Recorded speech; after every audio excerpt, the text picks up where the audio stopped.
Hello friends, आप सभी का स्वागत है मेरे YouTube channel true love story पर और मेरी कहानी मैजिकल वर्ल्ड।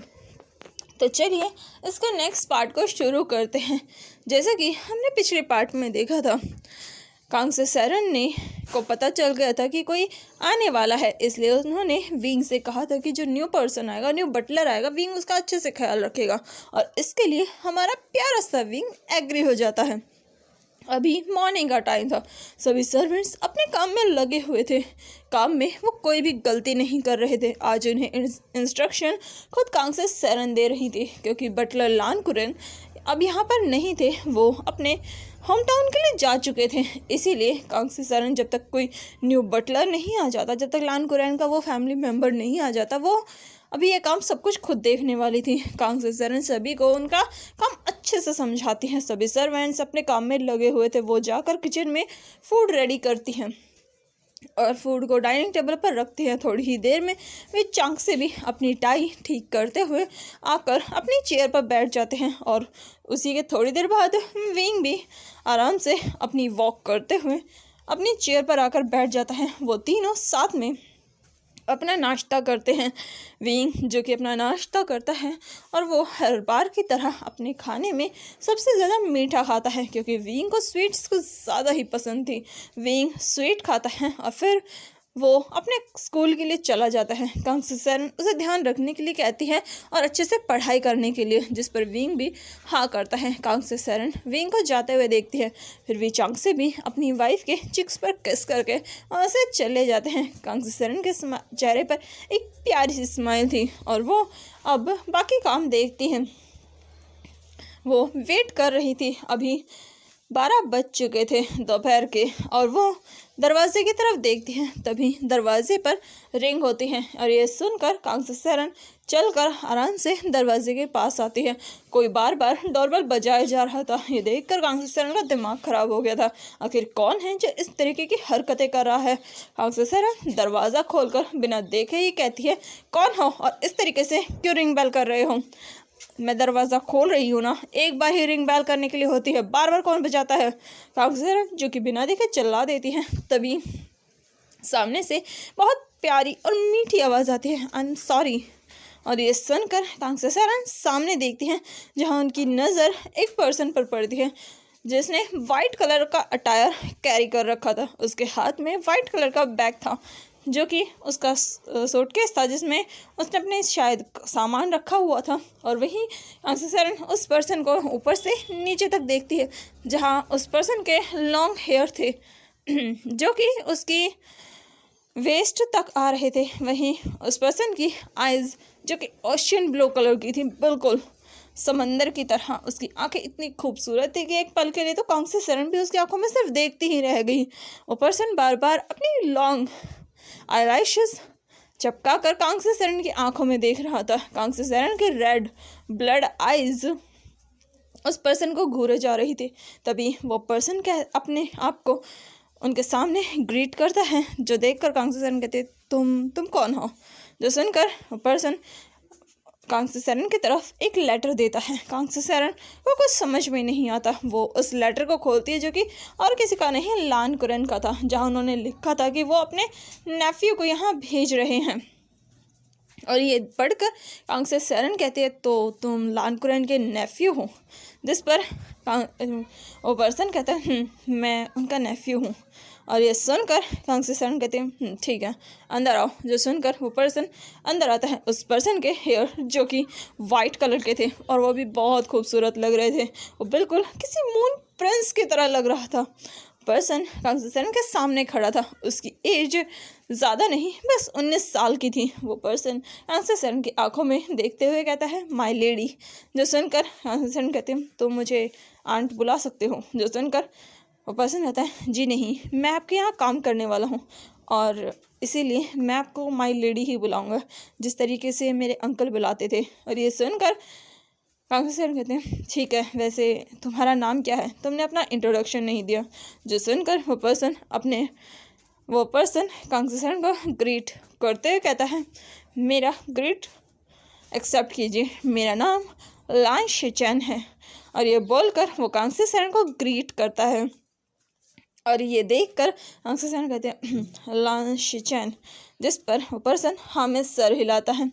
और वहीं कांग से सैरन उसे देखकर कहती है वैसे तुम उनके सच में उनके नेफ्यू ही हो ना, जिस पर पर्सन कहता है जी, आपने लेटर में देखा होगा अंकल ने मेरा नाम लान शिचैन ही लिख रखा है।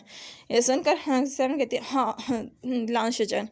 और वो उस पर्सन को बस देख रही थी। उसे वो पर्सन बहुत ज़्यादा हैंडसम लग रहा था, लेकिन उसकी अपीयरेंस लान कुरैन से थोड़ी अलग थी, क्योंकि लान कुरैन के हेयर ब्लैक कलर के थे और वही उस पर्सन के हेयर वाइट कलर के थे। कांग से सैरन ये देखकर थोड़ा असमंजस में पूछती है वैसे तुम्हारे बाल सफ़ेद क्यों हैं, क्या तुम्हें कोई बीमारी है। जो सुनकर वो पर्सन अपने बालों को हल्का सा टच करता है। उसके बाल जो कि बहुत ज़्यादा खूबसूरत थे, बिल्कुल किसी प्रिंसेस की तरह। वो पर्सन धीरे से कहता है ऐसी बात नहीं है, ये मेरे मदर की वजह से है, उनके हेयर भी वाइट थे। जो सुनकर कांग से सैरन कहते हैं ओ ये बात है, जिस पर पर्सन हाँ में सर हिलाता है। और उसके हाथ में उसकी एक स्वॉर्ड भी थी जो कि बिल्कुल वाइट कलर की थी। कांग से सैरन उसे देखकर कहती है लगता है तुम्हें वाइट कलर कुछ ज़्यादा ही पसंद है। जो सुनकर वो पर्सन बस स्माइल करता है। फिर कांग से सैरन उसे कहती है तुम्हारा रूम ऊपर है, तुम कल से ज्वाइन कर सकते हो। जिस पर पर्सन कहता है नहीं, मैं आज से ही ज्वाइन करूँगा। जो सुनकर कांग से सैरन कहती है ठीक है, आज से तुम्हारा नाम बटलर है। जो सुनकर शिचैन कहता है आप मुझे बटलर लान कह सकते हैं। यह सुनकर कांग से सैरन कहती है बटलर लान, ठीक है। और ये सुनकर शिचैन वहाँ से अपने रूम की तरफ चला जाता है। कांग से सैरन एक सर्वेंट को उसे उसका रूम दिखाने के लिए भेज देती है। लान शिचैन अपने रूम में जाता है, जहाँ वो दरवाज़ा ओपन करता है। वो रूम लान कुरैन का ही था, जो कि अब उस पर्सन को मिल रहा था। वो पर्सन अंदर जाता है, अपने सामान को रखता है और फिर अपनी स्वॉर्ड को रखता है। वो अपनी स्वॉर्ड को जैसे ही टेबल पर रखता है, उसकी स्वॉर्ड ट्रैम्बल करने लगती है। ये देखकर वो पर्सन धीरे से कहता है बेचिन, आवाज़ करना बंद करो। और ये बोलकर वो उस स्वॉर्ड को देखता है। वो स्वॉर्ड जैसे ही उसकी आवाज़ सुनती है, वो हिलना बंद कर देती है। और फिर वो पर्सन अपने वॉशरूम में जाता है। थोड़ी देर बाद वो फ्रेशन अप होकर नीचे आता है और उसे कुछ आवाज़ें आती हैं जैसे कि कोई आया हो। ये सुनकर वो अपनी कमरे की खिड़की से झांक कर नीचे देखता है, जहां उसकी नज़र एक पर्सन पर जाती है जो कि पूरे एटीट्यूड के साथ और अपने डार्क ऑरा के साथ अंदर आ रहा था। ये देखकर वो पर्सन धीरे से कहता है ये कौन है, और वो फिर नीचे आता है। वो अपने रूम से बाहर आता है, सीढ़ियों से नीचे जाने लगता है। तभी वो आवाज़ सुनता है जहाँ कांग से सैरन कह रही थी विंग, तुम इतनी लेट कैसे स्कूल से आए, तुम्हारा स्कूल तो बहुत पहले ही ख़त्म हो चुका है और तुम इतना ज़्यादा लेट हो गए, आखिर बात क्या है, कहीं तुम अपने दोस्तों के साथ कहीं गए तो नहीं थे, अगर गए थे तो वो मुझे बता सकते हो बेटा, ये ऐसे नहीं करते। जो सुनकर विंग कहता है मदर ऐसी बात नहीं है, मैं बस एक बुक लेने के लिए गया था और कुछ नहीं। विंग अपनी कोल्ड वॉइस में बोलता है। वहीं उसकी आवाज़ सुनकर कांग से सैरन कहती है तुम मुझसे इस तरीके से इतनी रूड वॉइस में कैसे बात कर सकते हो, मदर हूँ मैं तुम्हारी।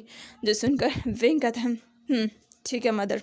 फिर वो वहाँ से जाते ही कहता है मदर मैं अपने रूम में स्टडी के लिए जा रहा हूँ। यह सुनकर कांग से सैरन कहती है पहले अपने कपड़े चेंज करके आओ और जल्दी से खाना खाओ। ये सुनकर विंग कुछ कहता, तभी विंग को कुछ फील होता है और वो अपनी नज़रें उस तरफ घुमाता है जहाँ उसकी नज़रें उस वाइट रॉक पर्सन पर पड़ती हैं। और विंग की आंखें जो कि ब्लड रेड कलर की थी, उसकी भौहें इकट्ठे हो जाती हैं और उसकी आंखें अलग ही शाइन कर रही थी। वही वो पर्सन भी एक पल के लिए विंग की उन ब्लड रेड आइज़ को देखकर थोड़ा डर जाता है।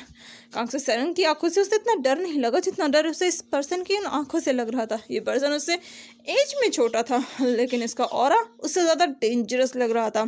वही वो पर्सन विंग को देखता है और फिर वो अपनी नज़रें विंग की नज़रों से मिलाता है, लेकिन एक सेकंड में ही वो अपनी नज़रें वहाँ से हटा भी लेता है। वहीं कांग से सैरन जब देखती है कि विंग रुक चुका है और वो किसी को घूरे जा रहा है, कांग से सैरन अपनी नज़रें घुमाकर उस तरफ देखती है तो उसकी नज़रें भी उस पर्सन पर जाती है जिसने वाइट टॉप पहने हुए थे। ये देखकर कांग से सैरन कहते हैं विंग मैं तुम्हें बताना भूल गई, ये लान कुरैन का भतीजा है, उनका नेफ्यू। लान शिचैन, ये आज से यही रहेगा और ये हमारा न्यू बटलर है। जो सुनकर विंग कहता है न्यू बटलर, और ये बोलकर वो उसकी तरफ देखता है। विंग के लिप्स जो कि हमेशा स्ट्रेट रहते थे, उसका फेस पर कोई इमोशन नहीं रहता था, उसके लिप्स हल्के से ऊपर उठते हैं जैसे कि उसने स्माइल की हो, लेकिन वो स्माइल किसी को नहीं दिखती। वहीं विंग कहता है वेलकम न्यू बटलर, और ये बोलकर विंग अंदर चला जाता है अपने रूम की तरफ। और और शिचैन बस विंग को जाते हुए देख रहा था। शिचैन की आइज बस विंग को फॉलो कर रही थी। शिचैन फिर कांगसी सेन की तरफ देखता है जो कि उसे एक प्यारी सी स्माइल देती है। ये देखकर शिचैन भी बस अपने सर को हिलाता है और फिर कांगसी सेन कहती है वैसे तुम भी नीचे आ सकते हो, नाश्ते वैसे भी खाने का टाइम हो गया है, तुमने भी कुछ नहीं खाया होगा। जो सुनकर शिचैन कहता है जी जी ठीक है, मैं आता हूँ। और ये बोलकर वो नीचे आता है और वो कांगसी सेन से कहता है आप बैठिए माय लेडी, मैं बना कर लाता हूँ। जो सुनकर कांगसी सेन कहते हैं अरे नहीं, तुम तो अभी आए हो, तुम्हें इतनी जल्दी करने की ज़रूरत नहीं है, मैं इतना कर सकती हूँ। जो सुनकर शिचैन कहता है बिल्कुल नहीं, आप वेट कीजिए, मैं अभी बना कर लाता हूँ। और ये बोलकर शिचैन किचन में जाता है और जल्दी जल्दी फूड रेडी करने लगता है। उसकी स्पीड देखकर कांगसी सेन कहती है अरे वाह, ये तो बहुत जल्दी जल्दी काम करता है, मैंने तो कभी नहीं सोचा था कि कोई मुझसे भी फास्ट काम कर सकता है। और शिचैन 1 सेकंड में फूड रेडी कर चुका था और वो जल्दी जल्दी सारे खाने को टेबल पर लेकर आता है। थोड़ी देर में विंग भी नीचे आता है। कांगसी सेन जो कि बैठी हुई थी वो फूड खाते हुए कहती यमी, सच में बहुत टेस्टी है। और वहीं वहीं विंग जो कि ये सब देख रहा था वो भी अपनी चेयर पर जाकर बैठ जाता है। वो उस पर्सन को देखता है जिसने वाइट टॉप पहने हुए थे और वो अभी वहीं खड़ा था। तभी कांगसी सेन एक चेयर पुल करके कहती है तुम भी बैठो। जिस पर शिचैन कहता है नहीं, आप लोग खाइए। जिस पर कांगसी सेन उसका हाथ पकड़ कर कहती है बैठो यहाँ पर, लान कुरैन हमारे फैमिली मेम्बर की तरह हैं और तुम भी, इसलिए चुपचाप यहाँ बैठो और फूड एंजॉय करो। और ये बोलकर वो उसके प्लेट में सर्व करती हैं। वो वाइट रॉक पर्सन उन्हें मना भी करता है लेकिन कांगसी सेन उसकी सुनती ही नहीं और फिर वो लोग साथ में आराम से अपना फूड एंजॉय करते हैं। शिचैन तो एक बार भी अपनी नज़रें नहीं उठाता, लेकिन विंग की नज़रें बस उसे घूरे जा रही थी जैसे कि उसने कुछ ऐसा ढूंढ लिया हो जो किसी को ना पता हो। और वहीं जब कांगसी सेन वहाँ से चली जाती हैं, विंग वांग जी को देखता है जो कि सारी प्लेट्स वगैरह इकट्ठी करके उन्हें धोने की जगह पर रखता है। विंग उसका पीछा करता है और शिचैन जो कि किचन में जाता है और सारे डिश को वॉश करने लगता है। तभी उसे फील होता है कि कोई उसके बहुत पास है और ये फील करके शिचैन पलट कर देखता है जहाँ विंग उसके थोड़ा पास खड़ा था। ये देखकर शिचैन थोड़ा एक कदम पीछे लेकर कहता है यंग मास्टर आप यहाँ हैं। जिस पर विंग कहता है यंग मास्टर, और फिर वो उसकी आंखों में देख कर कहता है तुम्हारा नाम क्या है। और ये सुनकर शिचैन कहता है मेरा नाम लान शिचैन है। और ये सुनकर विंग कहता है लान शिचैन, लेकिन विंग अपने मन में एक और नाम दोहराता है जो नाम वो अपने लिप्स पर नहीं लाता। और फिर वो उसकी तरफ देखकर कहता है क्या तुम्हारी मैजिकल पावर अनलॉक हो चुकी है। ये सुनकर शिचैन कहता है मेरी मैजिकल पावर अनलॉक हो चुकी है। जो सुनकर विंग कहता है और वो क्या है, क्या मैं जान सकता हूँ कि तुम्हारी मैजिकल पावर क्या है। ये सुनकर शिचैन की सांसें अटक चुकी थी क्योंकि विंग की वॉइस इतनी ज़्यादा डीप थी और वो वॉइस धीरे धीरे और डीप हो रही थी। और ये सुनकर शिचैन जो कि वहाँ प्रेजेंट था वो कहता है मेरी मैजिकल पावर वो एक्चुअली मैं नहीं बता सकता, मुझे अंकल ने मना किया है कि मैं किसी को अपनी मैजिकल पावर ना बताऊँ। सुनकर विंग कहता है ओह, तो तुम्हें मना किया है अंकल लान कुरैन ने, कोई बात नहीं। और ये बोलकर वो हल्की सी स्माइल करता है जो देखकर शिचैन उसे बस घूरे जा रहा था। वहीं ये देखकर विंग कहता है तुम्हें अपने काम पर ध्यान देना चाहिए बटलर लान। और ये बोलकर विंग वहाँ से पलटकर चला जाता है और शिचैन अपने दिल पर हाथ रख कर कहता है, ये मैं कहाँ फंस गया अंकल, कहाँ फंसा दिया आपने मुझे। हाँ। और ये बोलकर वो अपने दिल पर हाथ रखता है। फिर वो जल्दी जल्दी सारे डिश को वॉश करता है और वहाँ से जाने लगता है। तभी एक सर्वेंट उसे ग्रीट करता है। वो फीमेल सर्वेंट बस एक टक शिचैन को देख के जा रही थी। आखिर शिचैन था ही इतना ब्यूटीफुल, इतना गॉर्जियस, और उसकी नज़रें बस शिचैन की उस ब्यूटी पर अटकी हुई थी। वहीं ये देख कर शिचैन थोड़ी कड़क वॉइस में कहता है, हेलो मिस, आप मुझे इस तरीके से क्यों घूर रही हैं। ये सुनकर वो सर्वेंट कहती है, एक्चुअली वो मैं तो बस आपसे पूछने आई थी कि आप क्या लेंगे। मेरा मतलब मैं क्या काम करूं। वही उस लेडी की ये हड़बड़ाती हुई आवाज़ सुनकर शिचैन कहता है, ओह तो तुम काम की बात करने आई हूँ, तुम गार्डन एरिया का काम करो। और ये बोलकर वो वहाँ से चला जाता है। वहीं वो लेडी बस से देखते कहती है, ओह माय गॉड, ये कितना ज़्यादा हैंडसम है, लिटरली मुझे बिलीव नहीं हो रहा ऐसा पर्सन भी इस दुनिया में एग्जिस्ट करता है, इसकी ब्यूटी तो गॉडली है। और ये बोलकर वो अपने सीने पर हाथ रख लेती है, क्योंकि उसे तो यकीन नहीं हो रहा था कि सच में इतना हैंडसम पर्सन एग्जिस्ट करता है इस वर्ल्ड में। वहीं शिचैन अपने रूम में जाता है, जहाँ वो अपने पास से जिदर निकालता है और उसे भी साइड में रख देता है। वो अपने सारे कपड़े अनलॉक करता है और उसे भी हर जगह अपने कपड़े अच्छे से अलमारी में टाई करता है, सब कुछ अच्छे से अपने सामान को अरेंज करता है और वो अपनी बेचैन को छुपा कर रख देता है ताकि किसी को उसकी बेचैन ना दिखाई दे उसकी स्वॉर्ड। और वो अपने स्वॉर्ड को हल्का सा छूता है जिस पर एक और नाम लिखा हुआ था, जिसे देखकर वो हल्का सा छूता है। तभी उसका फ़ोन जो कि रिंग करने लगता है, वो उस फ़ोन को देखता है जहाँ पर एक नाम शो हो रहा था, लान शिचैन। और ये देखकर वो जल्दी से अपने फ़ोन को पिक करता है। दूसरी तरफ से आवाज़ आती है, हे डूड, कहाँ पर है तू। और ये सुनकर शिचैन जो कि वहाँ प्रेजेंट था वो कहता है, अपनी ये बकवास बंद करो। जो सुनकर दूसरी तरफ का शिचैन कहता है, और रियली, वैसे तुमने बताया नहीं तुम कहाँ पर हो। जिस पर जो फ़ोन पिकअप कर रखा था वो शिचैन कहता है, मैं अभी वी मेंशन में हूँ। जो सुनकर दूसरा कहता है, क्या तू हॉन्टेड हाउस में क्या कर रहा है। जो सुनकर फ़ोन पिकअप करने वाला शिचैन कहता है, मैं यहाँ किस लिए आया हूँ ये तुम बहुत अच्छे से जानते हो, इतनी बकवास करने की ज़रूरत नहीं है। और वैसे भी यहाँ तुम्हें आना था, लेकिन तुम्हारी वजह से मैं यहाँ पर फंस चुका हूँ, इसलिए ज़्यादा बोलने की ज़रूरत नहीं है। जो सुनकर दूसरा शिचैन कहता है, ओ हेलो, मेरी कोई गलती नहीं है, मैंने मना किया था। जिस पर दूसरा कहता है, तुम चुप करो। और फिर वो दोनों थोड़ी देर बात करते हैं, उसके बाद वो फ़ोन रख देता है। तभी वो अपने आप को आईने में देखता है, अपने उन वाइट हेयर्स को हल्का सा टच करता है और कहता है, सच में ये जगह बहुत अलग है।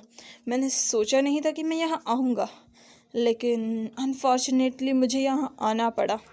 आखिर यहाँ आना मेरी ज़रूरत जो है। और ये बोलकर उसके चेहरे पर एक क्यूट सी स्माइल आती है और फिर वो वहाँ से अपने बेड पर लेट जाता है। वो कुछ चीज़ों के बारे में सोच रहा था और धीरे धीरे ऐसे ही समय बीतता है और अब शाम हो चुकी थी।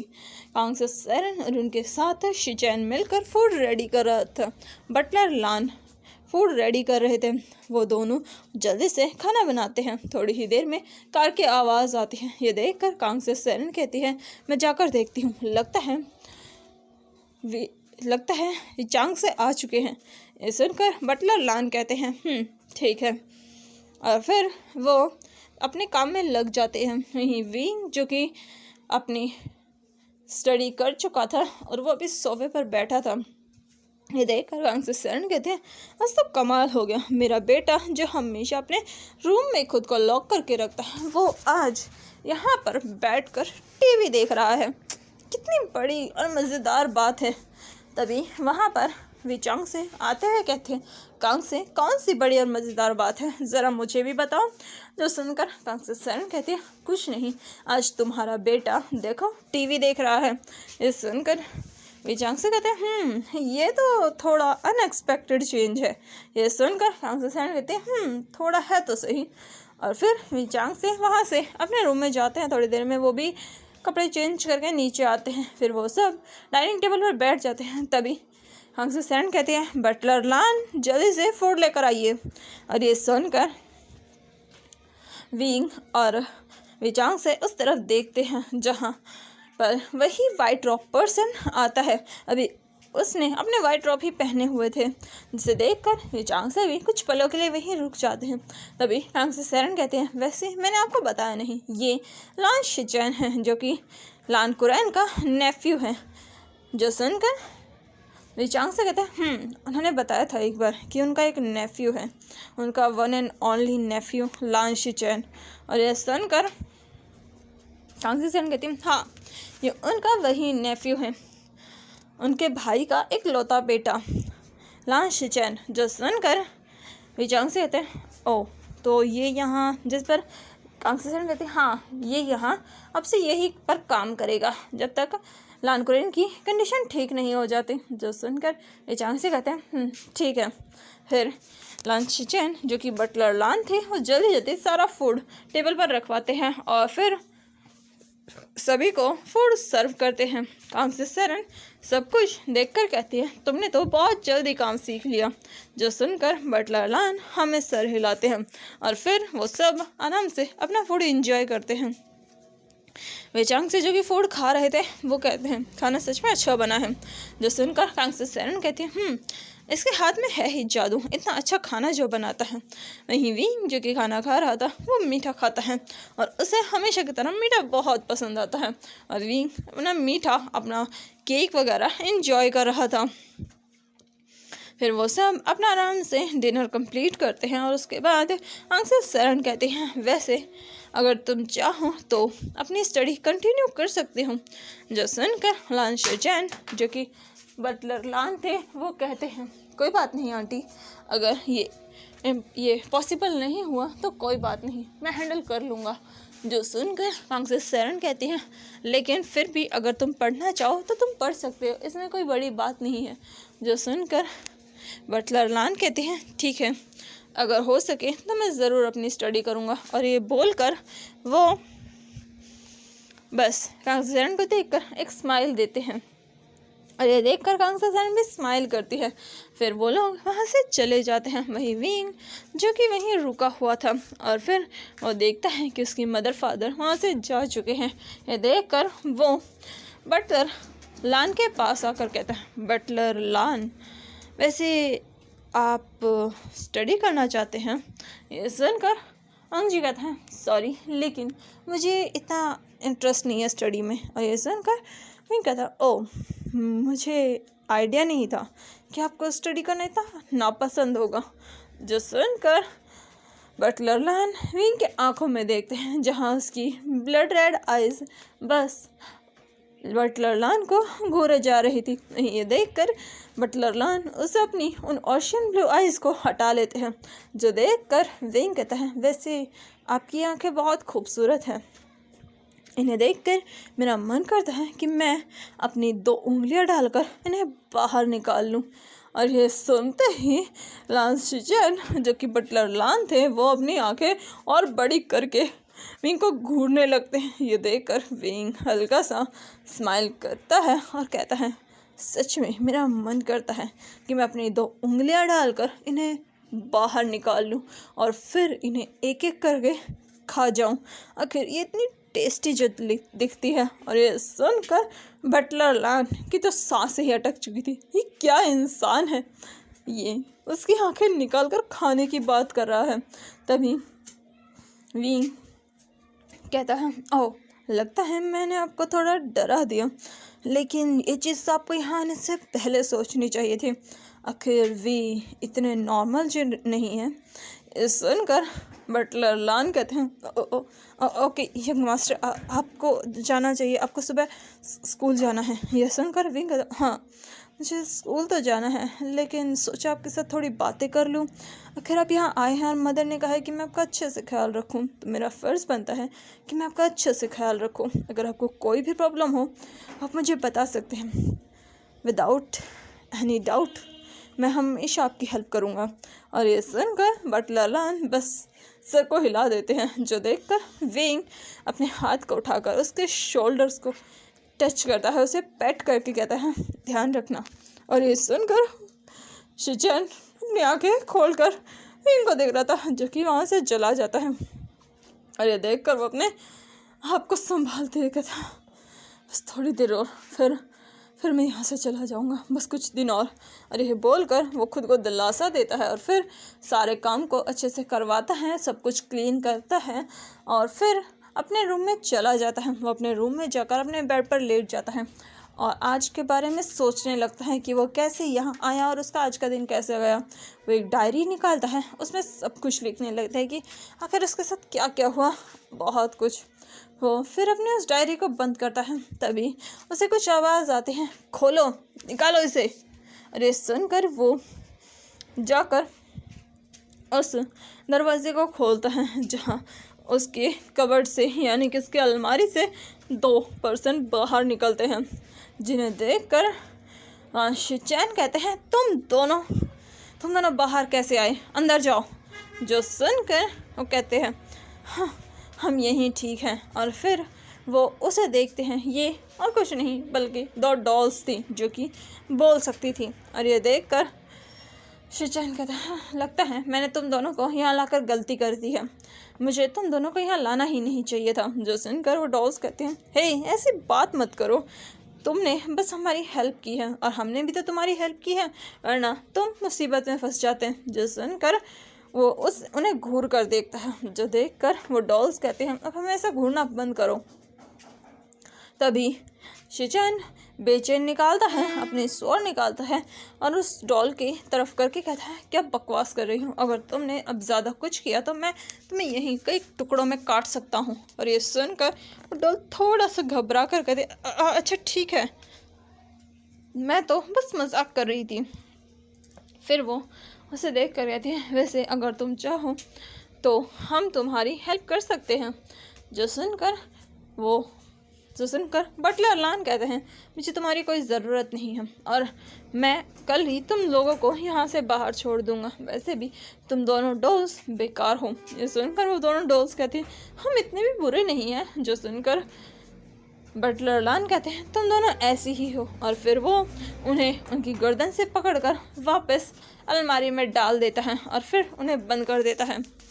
और वो डॉल्स बस अलमारी को खोलने की कोशिश करती रह जाती हैं। फिर बटलर लान अपने कपड़े चेंज करते हैं और जाकर अपने बेड पर लेट जाते हैं। वो अपनी आंखें बंद करते हैं तो उनके सामने विंग का फेस आता है, उसकी वो रेड आइज आती है और उसका वो कोल्ड ऑरा और उसकी वो कोल्ड वॉइस उसके कानों में गूंज रही थी। बटलर लान अगर आपको कोई भी हेल्प चाहिए आप मेरी मदद मांग सकते हैं जब चाहें।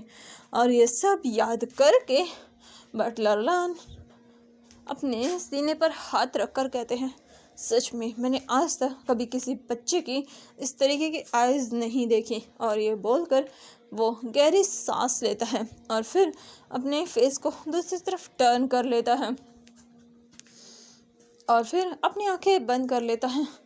तभी कमरे में लगा पर्दा जो कि बाहर से आने वाली मून की रोशनी को ब्लॉक कर रहा था वो हट जाता है और उससे मून की रोशनी सीधा शिचेन की बॉडी पर पड़ती है और उसके जो वाइट हेयर थे वो शाइन करने लगते हैं जैसे कि उनमें स्टार्स आ चुके हैं। उसके हेयर बहुत ज़्यादा शाइन कर रहे थे और उसके हेयर का कलर चेंज हो रहा था, जो कि पहले वाइट था वो धीरे धीरे ब्लू कलर में चेंज होता है।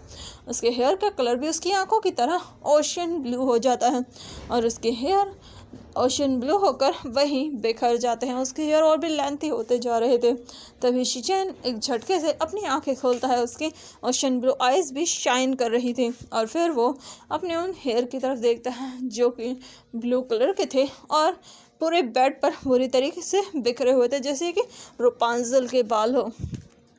और ये देखकर बटलर लान जल्दी से पर्दा करते हैं, विंडो बंद करते हैं ताकि मून की लाइट ब्लॉक हो सके और फिर वो अपने उन हेयर को देखते हैं जो कि फिर से नॉर्मल हो चुके थे, क्योंकि मून लाइट में ही उसके हेयर का कलर चेंज हुआ था, उसके हेयर चेंज हुए थे, उसकी आंखें बदली थी। फिर वो अपने आप को मिरर में देख कर कहता लगता है अब सब ठीक है। और फिर वो एक गहरी सांस लेता है और फिर जाकर वापस बेड पर बैठ जाता है। वो अच्छे से चेक करता है कि कोई विंडो ओपन तो नहीं है, और ये देखकर वो गहरी सांस लेता है और फिर जाकर बेड पर फिर से लेट जाता है और अपनी उन आँखों को बंद कर लेता है।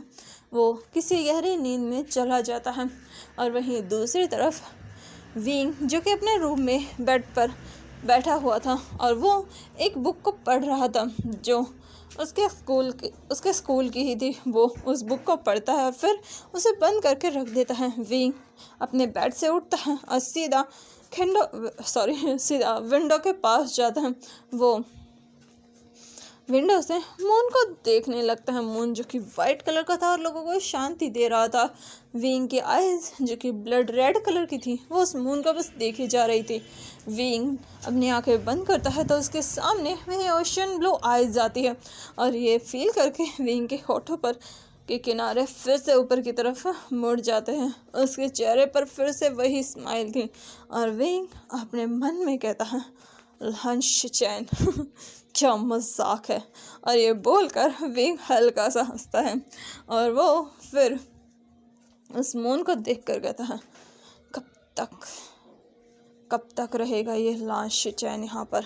और ये बोलकर विंग फिर से अपने आप को शांत करता है, अपनी आंखों को फिर से बंद करता है और थोड़ी देर बाद वो जाकर बेड पर लेट जाता है और उसकी वो आंखें भी बंद हो जाती हैं। वहीं दूसरी तरफ एक शोर भरे इलाके में एक पर्सन जो कि अपनी कार में घूम रहा था, जिसके आसपास बहुत सारी लड़कियां थी जो कि पूरी मस्ती कर रही थी, जो कि वाइन पीकर पूरी तरीके से टल्ली हो चुकी थी और उस पर्सन पर ही गिर रही थी जो कि ड्राइविंग कर रहा था। वो पर्सन ड्राइव करने लगता है, तभी एक लड़की उसके गले में अपनी बाहें डाल कर कहती है ओ वांग जी, तुम कितने अच्छे हो, कितने हैंडसम हो और तुम्हारी ये कार रेसिंग सच में कमाल की है। तुम्हें देखकर तो ऐसा लगता है कि तुम्हें तो गॉड ने बनाया ही इसलिए है।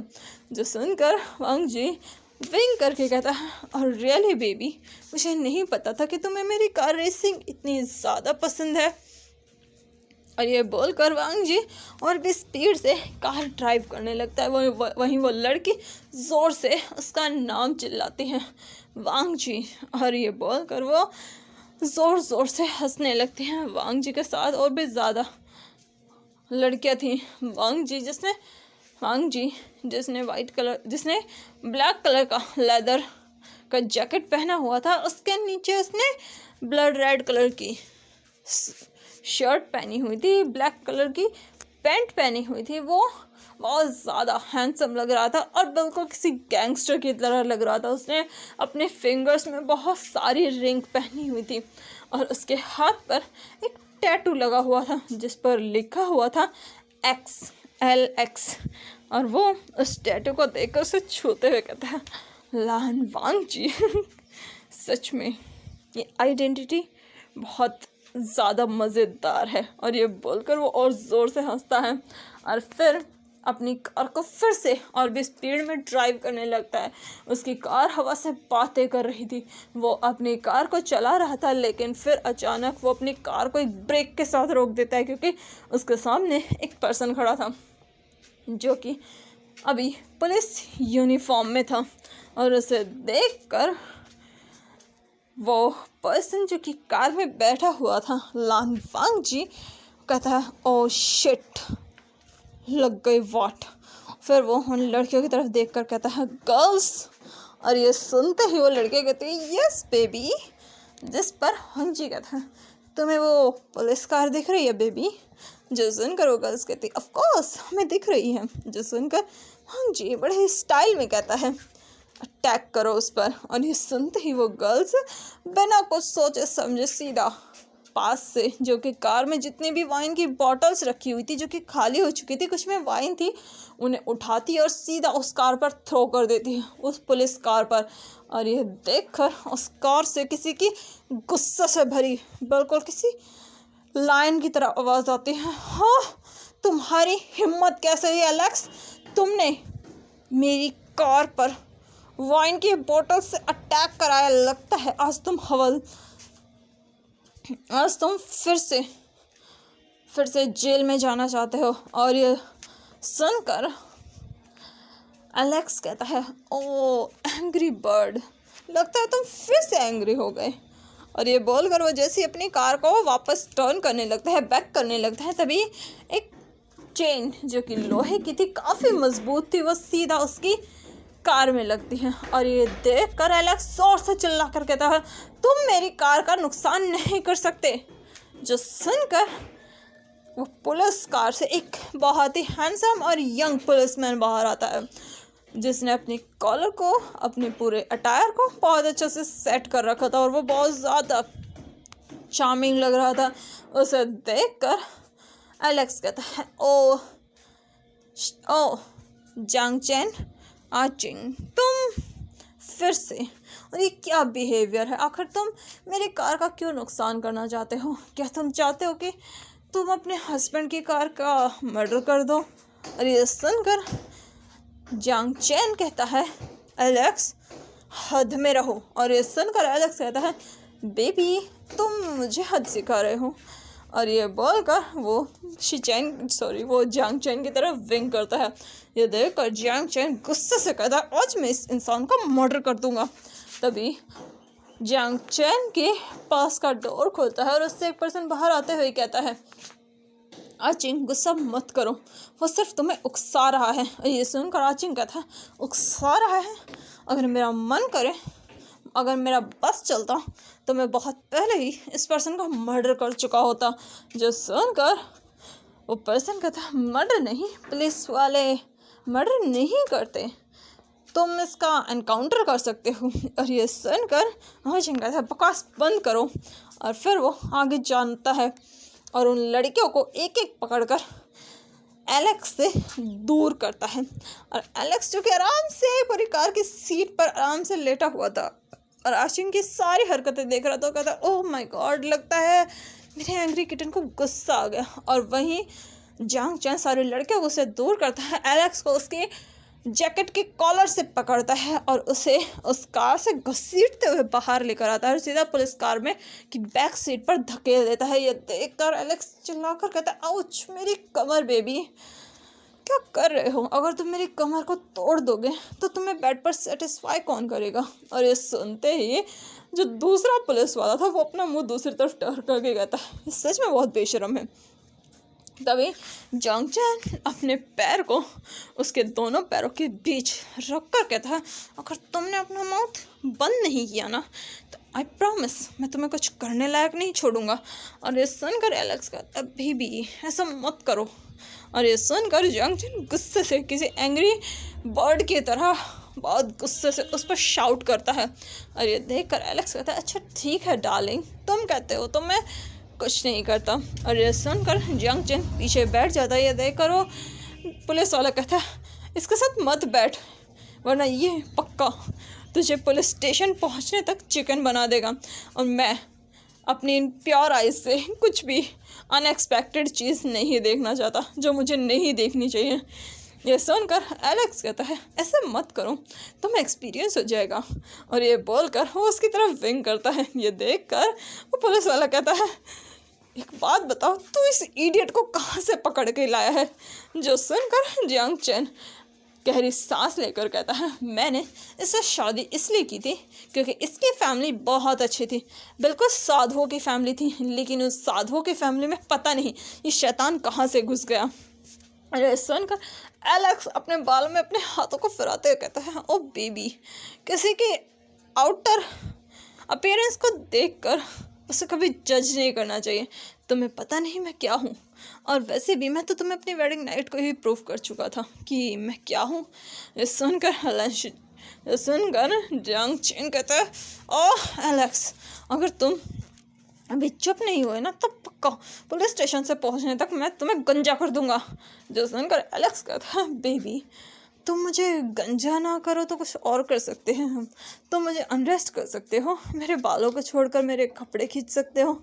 ये सुनकर जांग चेन कहता है, प्लीज़ इस कार को चलाओ और जल्द से जल्द पुलिस स्टेशन लेकर चलो ताकि मैं इस इस इंसान को उस थाने में अंदर फेंक सकूं, क्योंकि मैं इसे और बर्दाश्त नहीं कर सकता। हर तीसरे दिन इसका यही नाटक होता है। जो सुनकर वो पुलिस वाला कहता है, घर पर पता नहीं तुम इसे कैसे बर्दाश्त करते हो, अब पता चला तुम ज़्यादातर अपनी ड्यूटी पर ही क्यों रहते हो। जो सुनकर जियांग चैन कहता है, शट अप कार। जियांग चैन ज़ोर से चिल्लाता है, शट अप, और फिर वो कार स्टार्ट करने के लिए कहता है। कार स्टार्ट हो जाती है और कार जो कि अपनी नॉर्मल स्पीड से चल रही थी, कार के अंदर जियांग चैन जो कि किससे लड़ रहा था बहुत बुरी तरीके से, और कार का पार्टीशन ऑन कर रखा था, क्योंकि जो कार ड्राइव कर रहा था वो कार से आने वाली उन अजीब और गरीब आवाज़ों को सुन रहा था, जैसे कि दो जंगली बीस्ट आपस में लड़ रहे हों बहुत बुरी तरीके से, और शायद बहुत वाइल्ड हो चुके हों। और वहीं पार्टीशन के दूसरी तरफ जियांग चैन जो कि अपनी इज्जत बचा रहा था अपनी वर्दी की, उसकी वर्दी जो कि बाहर निकल चुकी थी, उसके जिस्म से उसके कपड़े लटके हुए थे, और कोई पर्सन उसके ऊपर पूरी तरीके से हावी हो चुका था। और जियांग चैन चिल्ला रहा था, मुझे छोड़ दो यू बीस्ट, मैं तुम्हें छोड़ूंगा नहीं। और वहीं एलेक्स उसके लिप्स को ब्रूटली किस करते हुए कहता है, ओ आचिंग, तुम कितने ज़्यादा वाइल्ड हो चुके हो। सीरियसली बेबी, अगर तुम चाहो तो हम घर जा सकते हैं और तुम कार रुकवा सकते हो। आई प्रॉमिस, मैं तुम्हें पूरी तरीके से खुश कर दूंगा। और ये सुनकर जियांग चैन गुस्से से कहता है, यू बास्टर्ड। लेकिन तभी एलेक्स उसके लिप्स पर अपनी फिंगर रख कर कहता है, सोच लो, फिर चांस नहीं मिलेगा तुम्हें। और ये सुनकर जियांग चैन एक पल के लिए चुप हो जाता है, और फिर वो चिल्ला कर कहता है, कार मेरे घर की तरफ लेकर चलो। और ये सुनकर एलेक्स हंसने लगता है, और वही जियांग चैन कहता है, अगर तुमने अपना प्रॉमिस पूरा नहीं किया ना, आई प्रॉमिस मैं तुम्हारी बैक को किक मार मार कर तोड़ दूंगा। ये सुनकर एलेक्स कहता है, वो तो तुम्हें मौका ही नहीं मिलेगा ना बेबी, जब तुम खुद चलने के काबिल नहीं बचोगे तो मेरी बैग का क्या ही करोगे, पहले अपनी बैग तो बचा लो। और ये सुनकर जियांग चैन कहता है, यू इडियट रास्कल। और ये सुनकर एलेक्स कहता है, स्वीट हार्ट, और कितने स्वीट नेम दोगे मुझे। और ये सुनकर जियांग चैन गुस्से से ग्रॉल करता है। उन दोनों की ये चूहे बिल्ले वाली फाइट चली रही थी, तभी कार सीधा उनके अपार्टमेंट के पास रुकती है, और जियांग चैन किसी खिसियानी बिल्ली की तरह कार से बाहर निकलता है, और एलेक्स उसके एक कपड़े लेकर बाहर निकलता है। हालांकि जियांग चैन ने पैंट पहनी हुई थी, लेकिन उसकी शर्ट जो कि उस एलेक्स के हाथ में थी, और वो एलेक्स अपनी दो फिंगर को हवा में उड़ाते हुए कहता है, ओके डूड एंजॉय। और ये सुनकर वो पुलिस ड्राइवर जो कि उन्हें जाते हुए देखता है और कहता है, पुलिस ऑफिसर, हाँ फिर से वही हुआ, हमेशा इनकी गाड़ी यहीं से शुरू होकर यहीं पर ख़त्म हो जाती है, ये तो हर रोज़ का है। और ये बोल कर वो पुलिस ऑफिसर ठंडी राहत की सांस लेता है कि चलो पिछली बार की तरह ये कार में स्टार्ट नहीं हुए। और वहीं अंदर जियांग चैन बिल्कुल किसी वाइल्ड कैट की तरह अपने फूड पर अटैक कर चुका था, और ये देखकर एलेक्स उसे अपने आर्म्स में कैरी करते हुए कहता है, ओ माय वाइल्ड कैट, लगता है तुम बहुत ज़्यादा हंग्री हो। और ये सुनकर जियांग चैन उसकी शर्ट को, उसकी जैकेट को उसकी बॉडी से अलग करते कहता है, इन बकवास चीज़ों को खुद से दूर करो, नहीं पसंद मुझे ये सब, हटाओ इन्हें। और ये सुनकर एलेक्स कहता है, काम डाउन माय बेबी, तुम इस तरीके से बिहेव क्यों कर रहे हो। और ये सुनकर जियांग चैन उसकी कॉलर पकड़ कर कहता है, एलेक्स, जिस पर एलेक्स उसके कान में धीरे से कहता है, मेरा रियल नेम बोलो बेबी, मुझे एलेक्स इतना पसंद नहीं तुम्हारे माउथ से जितना मुझे वो नाम पसंद है। जो सुनकर जियांग चैन उसे सोफे पर फेंक कर कहता है, हाँ यू बास्टर्ड इडियट रास्कल। और फिर वो ज़ोर से चिल्लाता है, लान शिचैन। और ये सुनते ही लान शिचैन ज़ोर से हंसने लगते हैं, और वहीं जियांग चैन डायरेक्ट उन पर जंप करता है। तो चलिए मिलते हैं नेक्स्ट पार्ट में। हालांकि बहुत ट्विस्ट है, बहुत टर्न है, और जो समझदार है उन्हें तो ऑलरेडी पता चल चुका होगा कि कहानी में चल क्या रहा है। तो चलिए मिलते हैं इसके नेक्स्ट पार्ट में। और हाँ, आपके लिए एक छोटा सा सवाल, क्या आपको पता है कि विंग के घर पर कौन है और दोनों में से कौन असली लान शिचैन है? तो चलिए देखते हैं क्या होता है आगे कहानी में। तब तक के लिए मेरे चैनल को लाइक कीजिए, शेयर कीजिए एंड सब्सक्राइब कीजिए। Thank you, bye bye.